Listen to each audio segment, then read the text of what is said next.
지역의 이슈를 직접 체크해드립니다. 이슈 체크. 네, 오늘도 이슈 체커 이미지 리포터와 함께합니다. 안녕하세요. 네, 안녕하십니까? 네, 오늘은 어떤 이슈를 좀 만나볼까요? 네, 오늘의 이슈 체크.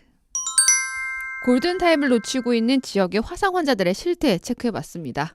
오늘은 이제 화상 환자 이야기군요. 네. 뭐 여러 가지 아픔이 있겠지만 우리가 작은 외상에도 진짜 아픈 게 이 화상인 거잖아요. 네, 맞아요. 겪어보신 분들은 아마 아실 겁니다. 이게 심하면 뭐 사망에 이르는 경우도 있지만 심한 화상의 경우에는 또 후유증과 트라우마는 이게 쉽게 치료하기가 참 힘들다고 들었어요. 자, 얼마 전에 최근이죠. 지역의 화상 의료 체계 민낯을 보여주는 사건이 있었어요. 네, 지난 7일입니다. 여수에서 생후 7개월 된 여아가 뜨거운 물로 인해 전신에 화상을 입는 사고가 발생했습니다. 아이고.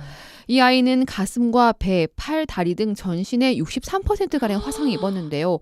신고를 받은 여수 소방서에서는 현장에서 광주 등 지역에 가까운 화상 전문 병원을 수배했지만 확보가 어려워서 이 사고가 난 지 1시간 30분이 지난 후에야 이 119 구급 헬기를 타고 여수에서 262km 떨어진 충북 청주의 화상 전문 병원으로 이송이 됐습니다. 사고가 난 지 네. 1시간 반이 지나서야 네. 구급 헬기를 타고 네. 이송하기 시작됐다는 거죠. 네. 그것도 여수에서 충청북도 청주까지요. 네, 맞습니다.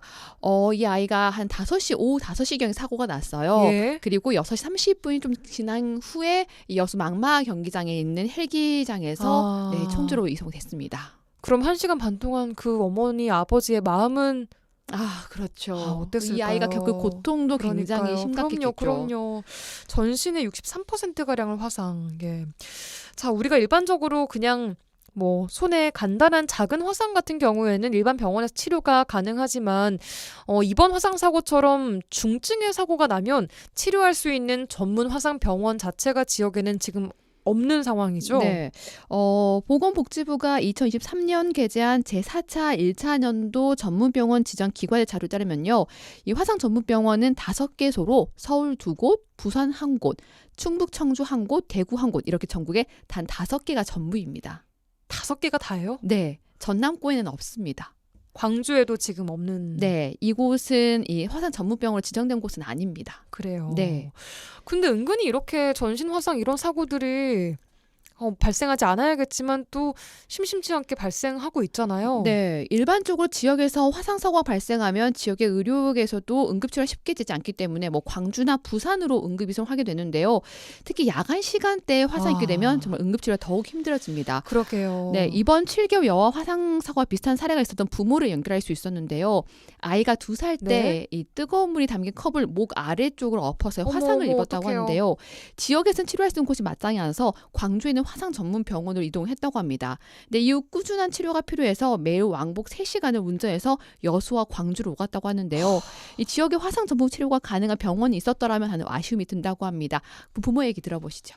2살 때 할머니 집에 잠깐 있는데 할머니가 그 커피 뭐 차 마신다고 물을 뜨겁게 해가지고 애기가 자기가 마시고 싶어가지고 든다는 게 그대로 뭐 다행히 얼굴 쪽 아니고 쇄골뼈 있는 데 있잖아요. 그쪽으로 물을 엎어서 남편이 검색을 해봤더니 광주에 야간 진료하고 몇 시까지 오면 해준다고 해서 저희가 그때 정말 광주를 한 1시간도 안 돼서 정말 신호 그 딱지를 내가면서 막 구간단속 다 무시하고 해가지고 도착해서 아이가 그 다음날 또 치료를 받아야 돼서 응급실 하고 그 다음날 광주에서 자고 그 다음날 치료받고 내려와서 거의 매일매일 아이다 보니까 저희도 그래도 전문병원에 가고 싶어가지고 딱 왕복하면 3시간이니까 그게 너무 어려움 때문에 힘든 것 같아요. 그래도 큰 병원이 있으면 우리 여수 분들이 좀 좋지 않을까요? 광주까지 가는 게 너무 힘듭니다. 와, 하루에 3시간 왕복을 해가면서 우리 아이의 화상 치료를 한 어머니의 인터뷰 네. 듣고 왔습니다. 마지막에 이제 뭐 여수에도 환자를 치료할 수 있는 이런 병원이 있었으면 정말 좋았겠다는 아쉬움이 든다. 라는 말씀 주셨습니다. 맞습니다. 예. 뭐 차로 3시간이죠. 치료까지 하면 하루가 온종일 다 걸리게 되는 겁니다. 그러게요. 정말 일상생활을 하면서 동시에 치료를 병행하기에는 사실상 쉽지 않은 환경인 건 맞습니다. 네. 또 그리고 지역에서 화상사고라고 하면 우리 지역은 여수 산단을 빼놓을 수가 없습니다. 네. 지역 화상 사고라고 좀 찾아보면은 여수 산단 관련된 사고가 제일 많다고 해요. 그렇죠. 심지어 여수뿐 아니라 뭐 순천, 광양까지 공단들이 참 많은 게 우리 지역이고, 그런데 이런 지역에 하나쯤 있을 법도 한데 화상 전문 병원이 없다는 것도 참 아이러니한 상황이에요. 네. 특히 여수 산단의 경우에는요. 사고가 났다 하면 화학 사고인 폭발 사고입니다. 폭발은 바로 화상 사고로 이어지겠죠. 예. 지난해 7월 여수 금호 TNL 여수 공장에서 화재가 발생해서요. 이 근로자가 전신 화상을 입은 사고가 발생했습니다.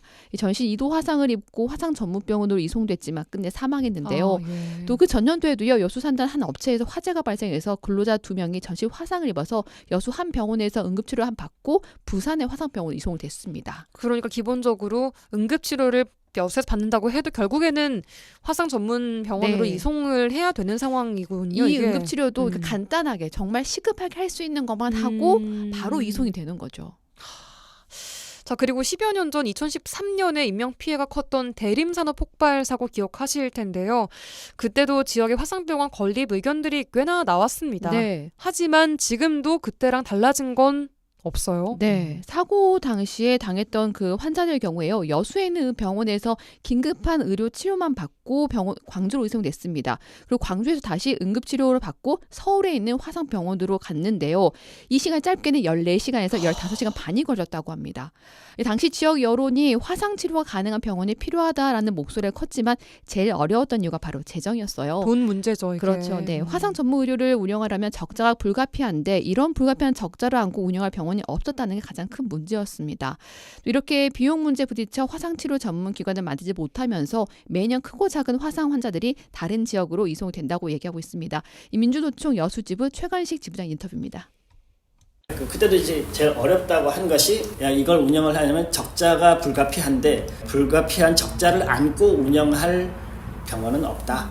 그리고 이걸 공공기관이 시가 됐든 뭐 전남도가 됐든 이제 정부가 그것을 할 수도 없다라고 하는 이제 이런 비용 문제 때문에 결국은 안 되는 것으로. 근데 의료라고 하는 게 언제 일어날지 모르는 일을 해야 되는데 이것이 일어나는 빈도가 낮고 유지해야 되는 그 장비라든지 아니면 인력에 대한 이런 부분을 계속 감당할 수 없다라고 하는 거는 그거는 어쨌든 이제 그 공공 영역에서는 거기에 대한 책임을 져줘야죠. 적어도 이제 여기서 모든 것이 다 해결되지는 않는다고 하더라도 기본적으로 이 화상을 입었을 때의 조치와 처치 이 정도의 기본 체계들은 만들어야 되지 않겠나라고 하는 생각이 들었어요. 이번 사고 보면서.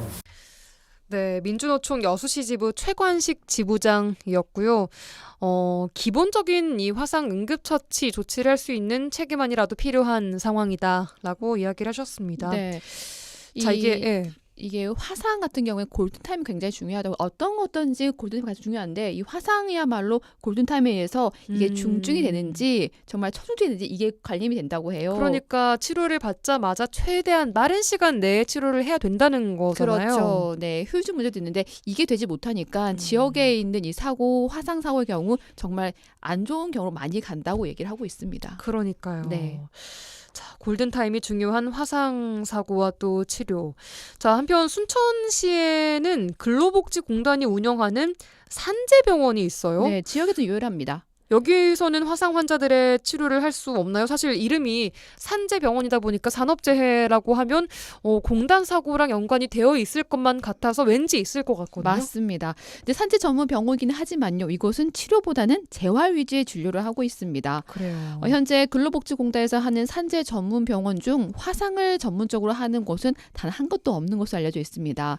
그래서 산재 전문가들 사이에서는요. 이 화상 전문 병원을 건립하기 힘들다면 화상 치료를 전문적으로 할 수 있는 장비나 인력을 추가해서 이 화상 치료 기능을 더한 산재 전문 병원을 만들자라는 의견도 있습니다. 예. 이 화상 전문 치료 기관은 지역의 산업 또 지역민의 생명과 직결된 의료 문제이기 때문에 지자체나 뭐 지역 정치권의 노력 또한 필요한 부분일 것 같아요. 네, 지역 정치권에서는 산단 근로자들의 안전을 위해 이 지역 의료 체계나 전문 병원에 대한 관심은 계속해서 이어지고 있다고 얘기합니다. 하지만 지역의 정치권에서는요, 할 수 있는 게 한계가 컸다고 얘기를 하고 예. 있어요. 국가 산단이 우리 지역에 위치하고 있음에도 불구하고요, 항상 산단 사고에 대한 위험성을 가지고 있고 또 지역 예산이라는 한계에 부딪혀 제대로 된 의료 체계를 갖춰오지 못해 이런 상황으로 흘러온 것 같다고 얘기하고 있는데요. 이번 사건을 계기로요, 촉구안 등을 마련해서 정부나 국회에 건의해볼 계획도 있다고 합니다. 여수시의회 민덕희 의원 인터뷰입니다. 병원에 대한 것은 전문 병원은 물론이거니와 엄청 관심은 많죠. 그런데 여수시 의회에서 할 수 있는 한계가 좀 크고요. 그러면 이제 국회 차원이나 정부 차원에서 좀 움직여줘야 되는데 그게 쉽지 않더라고요. 특히나 이제 또 사망 사고가 일어나는 것은 그 골든타임 확보지 않습니까? 전문적 치료는 두 번째라 하더라도 일단 생명을 살려야 되는데 이제 그러지 못한 점들이 많고 전문병원 지정 제도가 11년도에 도입이 됐더라고요. 지금 상당히 많은 세월이 흘렀지 않습니까? 그럼에도 불구하고 아직도 이런 것들이 어떤 경제적인 논리로 시행이 제대로 안 되고 있는 것은 좀 많이 안타까운 것 같습니다. 제가 촉구안 등을 한번 마련해 보려고 그 기존에 있었던 자료 요구를 지금 해놓은 상황이거든요. 그래서 상황을 봐서 필요하다고 하면 정부 차원이나 국회 차원에 건의해보는 것도 준비를 한번 해보려고 합니다. 네, 여수시의회 민덕희 의원 인터뷰 함께 듣고 오셨습니다. 그러니까 시의회에서도 이거를 만들어야 한다는 필요성은 다들 알고 계시는데 이게 쉽지 않다. 시의회 네. 차원에서 하기가 쉽지 않다라는 네. 이야기였습니다. 오랫동안 이거를 고민을 했었어요. 하지만 이걸 실행하기는 힘들었던 거죠. 워낙 예산 문제도 컸기 때문에 그러니까요. 시 차원에서만 고민해봤자 받자 해결할 수 했을 있는 방법이 많지 않았다고. 네, 맞습니다. 네. 말씀하신 것처럼 근데 정말 생명을 살릴 골든타임이랑 직결되어 있는 게 이 의료 인프라인 만큼 좀 어떻게 해결이 좀 됐으면 좋겠습니다. 네, 전문가들은요, 이 화상 치료는 인력, 시간, 비용 등의 투입이 큰 진료라서 민간 병원에서 운영하기는 사실상 불가능하다고 얘기를 하고 그래요. 있습니다. 결국 화상 전문 치료는 국가 차원에서 수익 구조를 배제하고 운영하는 것이 가장 이상적인 건데요. 이 전남 동부권의 잠재적 화약고라고 할 수 있는 여수 산단 입지한 지역에 이 화상 전문병원이 존재하지 않는다는 것은 아이러니한 부분입니다. 이제는 공공의료를 통해서 해결할 수 있는 방안들을 모색해야 될 것 같습니다. 예, 오늘 이슈 체크에서는 이미지 리포터와 함께 전남 동부권에 단 한 곳도 없는 화상 전문 의료 병원 관련된 이야기, 또 관련된 사고와 관련해서 이야기해봤습니다. 이미지 리포터와 함께했습니다. 고맙습니다. 네, 감사합니다.